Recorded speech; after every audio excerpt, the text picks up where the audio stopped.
Welcome to Compassion in a T-shirt, in session. I'm Dr. Stan Steindl. And welcome back to part 2 of my conversation with Dr. Tony Fernando, psychiatrist, sleep specialist, and compassion researcher. In part 2, Tony talks about his research, exploring compassion amongst doctors, the barriers they face, and strategies to help them cultivate more mindfulness and compassion. I hope you enjoy being in session with my friend Dr. Tony Fernando. Actually, I have an interesting incident in that monastery. So it was the focus is compassion and non-harming. And I'm me in my robes. I'm a Buddhist monk. I have to be kind and compassionate. And then one morning, I have another ant scenario. One morning, I went to the toilet. I was lucky. As a foreign monk, you have special facilities. I had my own toilet and bathing area, and it was full of ants, red ants. They're the biting ones. So without thinking, I got a jug of water and just splashed it, just to clean it. And then I realized, oh my God, I'm supposed to be doing metta, not killing hundreds of ants. So what I did was rescue as many ants as I can. So I went down on my knees, I had a tissue paper and rescuing each one of them. But I think I rescued most of them. Right. But so here was I trying to practice metta, and I caused genocide in a whole generation of ants in Yangon. It sounds like ants are, sort of one of your greatest teachers in life. Yeah. They're teachers, big teachers for me. Now, you mentioned your PhD and the what seems like a very worthy topic of helping doctors and nurses and health practitioners, I guess, to cultivate compassion. So yeah, can you give us a little bit of a summary there of the work you were doing with your research?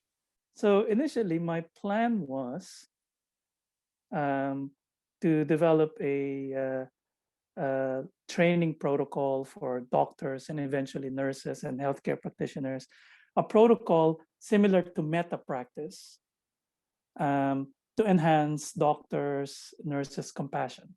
But a metta practice that's secular. So we don't want it to be associated with a particular religion. So there will be more uptake from people. But when I was doing my literature review, I realized there's not a lot of measurements available. So how will we measure compassion among doctors, among nurses?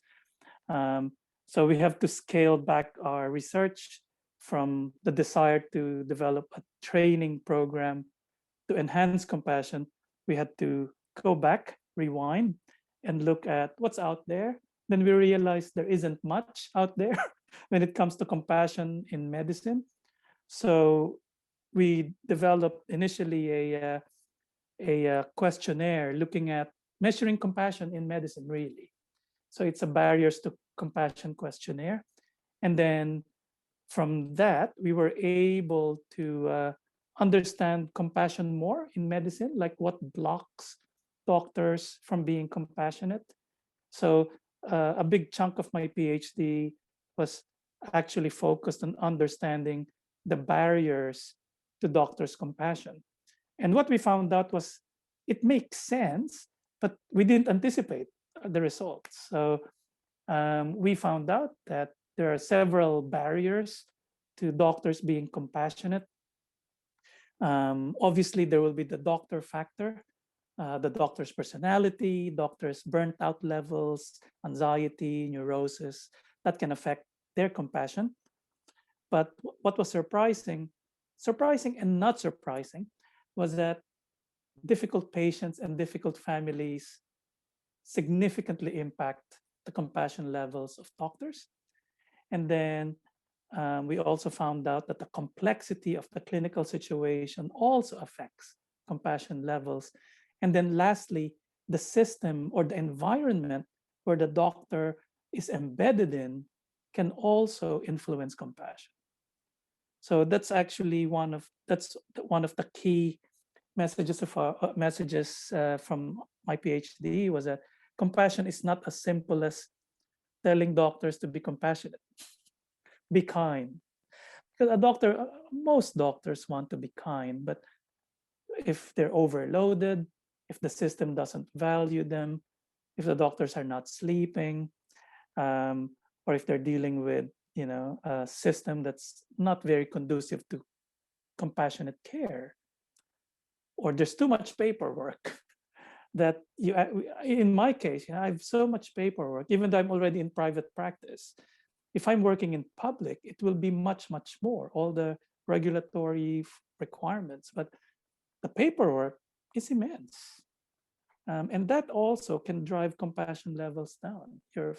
A lot of doctors are more focused on, I need to finish my paperwork versus how much time should I spend with this patient. We don't have all the time now to see patients. We have to deal with all sorts of other bureaucratic processes. So the system can heavily influence compassion. Yes, it's a really kind of complex, multi-dimensional thing. In fact, it was really important to have kind of explored that and discovered those 5 areas, because had you gone ahead with the original plan, that really would have focused mainly on the doctor. On just the doctor factor. Yes. Yeah. Whereas what you've discovered is, if we're to do this, we might need to sort of incorporate a bit of a range of other factors and contextual factors to sort of work towards cultivating or kind of sort of maintaining or keeping that compassion that is there for doctors, but keeping it kind of going, or keeping it buoyant in a sense. Actually, another take-home message from that is, if ever, and that, I hope we deliver it eventually, but if ever we develop strategies to enhance compassion, that these strategies actually have to be specific to the team that we're dealing with. I don't think we have this. We can't have this blanket, protocol. This is how you enhance compassion. You have to individualize, because different teams have different characteristics, different behaviors, practices, where you can modulate, instead of just saying this is what you need to do. In fact, I consult with some clinical teams, and each team has its own practices where you can actually intervene. Like, for example, you're dealing with the surgical team. One potential practice is, before the team works on a patient, that everyone, like the anesthetist, the surgeon, all the nurses, will actually remind themselves, we're a team, and our focus is to benefit our patient. Just a little reminder, part of their checklist, instead of just focusing on the different checklists you do for surgery, but a reminder, we're a team here. Because if the team is quite dysfunctional, let's say you're dealing with a bully surgeon or an anesthetist who's totally unresponsive to the needs of, that affects the whole dynamic. So looking at teams coming up with what might help them, instead of me telling them, this is what you need to do. Because they're smart. They would know, oh, actually, we can actually do this. We can do that. So I think that's a potential area of work as well, to be specific to the culture of the team or unit who wants to be more compassionate. I can imagine, for example, a surgical team versus an obstetrics team versus a palliative care team. I mean, those would very, very different. Yeah. Or like in my case, for 20 years, I worked in a public mental health team, and we were doing things which people didn't. I don't think it was conscious, but people were doing things that actually increased compassion. An example would be when we have team meetings, people will talk about, oh, I'm experiencing some difficulty here, and then with this specific patient or client. And then people will actually pitch in and talk about how they can be helped. So it's actually there's a very nice helping environment there, but it wasn't conscious. But if teams can operate like that and identify, actually, we have certain practices that we can enhance. Instead of a consultant coming in, oh, to be more compassionate, do this, do this, do this. Teams know what are the blocks to compassion, what prevents them from being compassionate, and what are the things that they do that they can actually enhance. Yes, it's really that kind of guided discovery process and tapping into the intrinsic wisdom there that will certainly be there amongst an experienced team. And it reminds me too of the old three flows of compassion a little bit as well. How does compassion for others, but also receiving compassion from others, on the team or with each other, and then of course self-compassion, and how all of that might in fact be a part of any sort of tailored intervention for the team. Like talking about, sorry, I'm just getting distracted. I just saw, I wanted to show this to you as well. So another thing I do is I have these little stickers. I'm not sure if you can see. Oh, yes, I can see them now, yeah. Yep. So this is something to do with compassion satisfaction. So when I have a patient who tells me that they've improved or how I've helped them was really good, after they leave, I scribble on a little piece of paper what they said. Oh. So once in a while I look at it, and it makes me feel good in terms of, not that, oh, I'm a great doctor. No, but it's a reminder, Tony, you can actually help people. So for example, I have a patient, I won't mention the name. He has OCD, very bad OCD. And his OCD, his obsession is obsessing on death, that he will die. So fear of death, like paralyzing fear of death. And then we've done some treatments, medication adjustments, psychological approaches. And then just this week, he said, Tony, I can't believe it, but I have long periods nowadays with no fear of death. And for me and for that patient and for his father, that's like amazing. Because otherwise, 24/7, or while he's awake, it's in his face. So I put that in my little sheet of paper with the other comments, and once in a while I look at it. So this is enhancing what we call compassion satisfaction, to be happy, to be grateful for the moments of compassion that we have actually helped, or compassion that we've done or shared with other people. Yes, if on the one hand we're engaging with suffering all day, and we're sort of empathizing and sympathizing with suffering and so on, and yet various things get in the way of us being able to help or be helpful, then that's kind of when we get fatigued and exhausted, isn't it? Yeah. So being able to capture those little moments where, okay, maybe I'm cutting through there a little bit. I'm able to be helpful, and that half of it, seems so important in terms of keeping on going. And that's one of I can imagine that runs through the 5 different areas there. The sort of the doctor factors, the patient and family factors, the clinical situation, and the system. That if there are barriers to us actually being helpful, then that would kind of make it very difficult to sustain. In fact, what happens in a lot of clinical teams in medicine is that the focus is on mistakes. Yes. When or what's going wrong. So when there are rounds, or we call medical rounds, we talk about patients. Almost all the time, the focus is on what's going wrong, to the point that it's become an obsession. Like, what's wrong? There's always something wrong, always something wrong. And after rounds, you're so exhausted because you're always talking about the mistakes, things that have gone wrong, patients who've died. When in fact, it's also important for clinical teams to celebrate.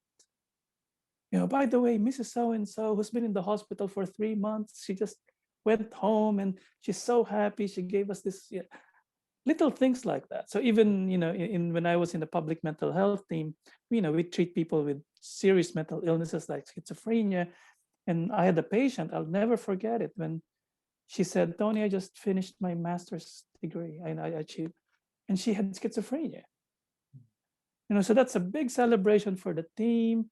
And sometimes there are times when families will bring us food. And again, it's a reminder, despite all the suffering and the dramas, we do create change and we do help people, which I don't think is, we don't celebrate much about that in the West, like our successes, particularly with clinical situations.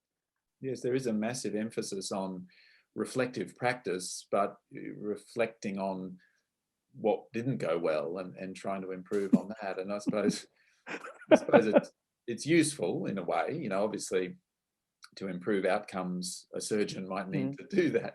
But it does feel like there's sort of constructive self-affirmation somewhere in there as well, that would be super, super helpful too. Especially if it's in a team environment, because especially when a lot of clinicians, a lot of doctors particularly, have very strong inner self-critics. So that's another project that needs to be worked on. But it's a nice feeling if your colleagues also commend you. But now the issue is, will the doctor be open to receiving the good comment? That's another issue. So there's lots of work for us then. Yes. Well, it sounds like you've really, as you say, developed a bit of a model there of how these various factors all play out. What's next for you on that front? I mean, is there a project in the works in terms of helping to cultivate compassion amongst doctors? Where So because of the PhD that I undertook with Nathan Considine, who's my supervisor, his lab currently has about 6, 7, or 8 master's PhD students, all looking into compassion and health. So that's so I actually feel I'm not 100% accurate here, probably. I think it's the biggest group at the moment looking at compassion in health, specifically health. So that's ongoing. In terms of my own practice, or in my own life, I mean, I deviated a little bit the past couple of years because what I've been focusing on is I do prison work.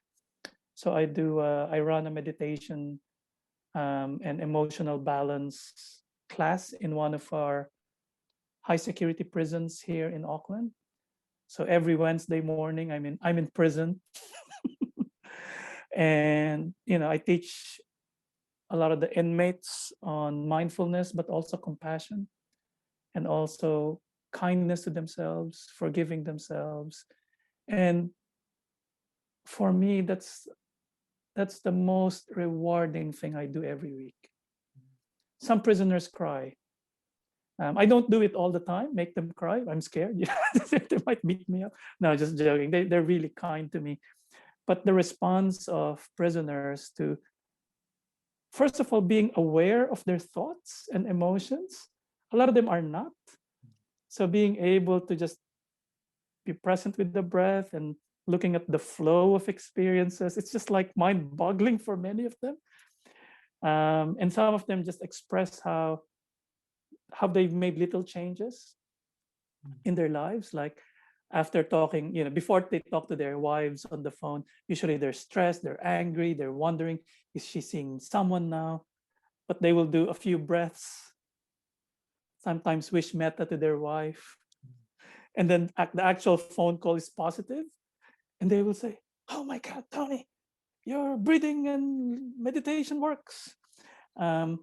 So it's quite an incredible feeling. So hopefully I'll do more of that, like penetrating the prison system. I do a lot of work currently in the next few months or next year. I do a lot of seminars, talks to different healthcare groups, doctors, nurses, medical students, social workers, talking about compassion, um, making it accessible to them, not this fluffy, airy feeling thing. But I like Paul Gilbert's model, approaching it from an evolutionary perspective, talking a little bit about the neuroscience, looking at the barriers that all of us want to care, but it's not possible. Addressing the barriers, and then talking about different practices that might enhance compassion. I talk a lot about your book, and the compassionatemind.co.uk website, Yes. just because there's so much out there that people actually don't know exists. So lots of things going on. Yeah, I mean, you're really spreading the news. You're a wonderful I'm an evangelist.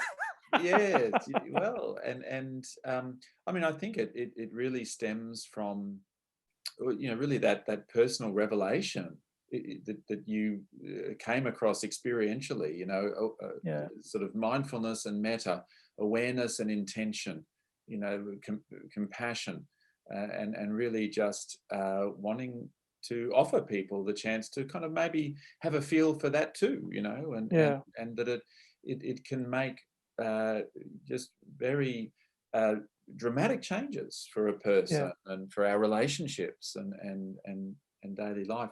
So I was going to ask you about maybe your 3 tips. So given that you really do a lot of work with a whole range of different people that might be, beginning their compassionate journey, what would be 3 tips there that you would offer them along the way?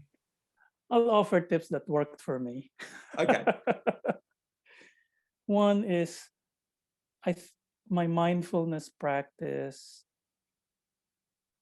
I think being able to notice moment by moment experiences, noticing that a lot of times we're dissatisfied, we have afflictive emotions, that there's a lot of suffering, the unreliability of life.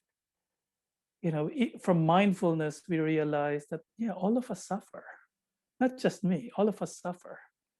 So what I tend to do is to view others as exactly like me, and that all of us are in the same shit called life. And we are 7 billion in this fellowship of suffering. It sounds horrible. Fellowship of dukkha, or suffering and dissatisfaction, but there's a way out. So I remind myself of that, on that regularly. And then another tip is, we have lots of dramas in life. We have lots of things to worry about. But what I've found helpful in my own practice when I'm stressed about a lot of things is focusing constantly on myself. Oh, Tony, this is what you can do. It's actually bottomless.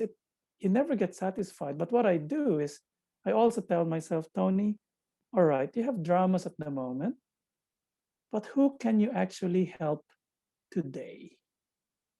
Is there someone whose life you can make a little easy?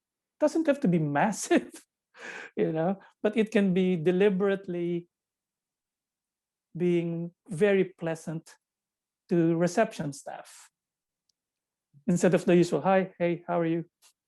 Making that deliberate effort to make their life a little easier. It can be, buying flowers for the manager. I mean, it doesn't have to be expensive, but always asking myself, yep, Tony, life is hard at times, but all right, whose life can you make a little easier? So I try to do that, particularly when, there are dramas in life. And then lastly, we talk about compassion and we want to be compassionate, but it's not that easy. It's not that easy all the time. And that's what we found out in my PhD as well. Doctors want to be compassionate, but there are a lot of forces that goes against compassion. And that's where it's important to have a regular practice like metta, regular mindfulness practice, regular reminders, and little cues here and there, just to remind ourselves of, in my case, my not want to call my mission, but my essence for being human in this earth for the next so many years. That's what I want to practice. That's what I want to concentrate on. So that's where compassion motivation is, being conscious of it. Yeah. The first one is, yes, the mindfulness and awareness of suffering, and we really are, our species in a way is kind of a fellowship of suffering, a fellowship of dukkha, and but there's a way out, and then secondly, yeah, I really resonate with that idea. Focusing on myself and my own stresses is bottomless. I know what you mean, and really, who can I actually help today? It just shifts the focus, shifts the spotlight. Yeah, and because all of us are suffering, so might as well help someone else in the meantime. Yes, well, actually, and sometimes the answer of who can I actually help today might be me. It might be myself. Yeah. And then thirdly, but it's also not easy. Well, it's certainly not easy all the time, and there are forces that can work against us. But regular practice, regular reminders, and little cues, those can help us along the way. Well, no, those are really wonderful tips. And so, just finally, if people were kind of wanting to be in touch or engage with you a little bit, or your work, is there any ways there that people can find you? No, just I'll be trying to hide in a cave somewhere and trying to practice non-self. We've come back to the beginning of the conversation. I'm on LinkedIn. Not that I check it all the time, but I'm on LinkedIn. And my email is easy as well. So Tony Fernando 3 because I'm Tony. My proper name is Antonio Tolentino Fernando III. So Tony Fernando 3 @gmail.com. Okay. Easy. Yes, yeah. Because there's a lot of stuff there, people might absolutely be interested in kind of hearing more. So, but Tony, thank you for being on Compassion in a T-shirt in session. Thank you very much. It's been a delight to speak with you and to just really soak up your enthusiasm and good humor with it all, but plenty of wisdom as well. So thank you. Thank you very much.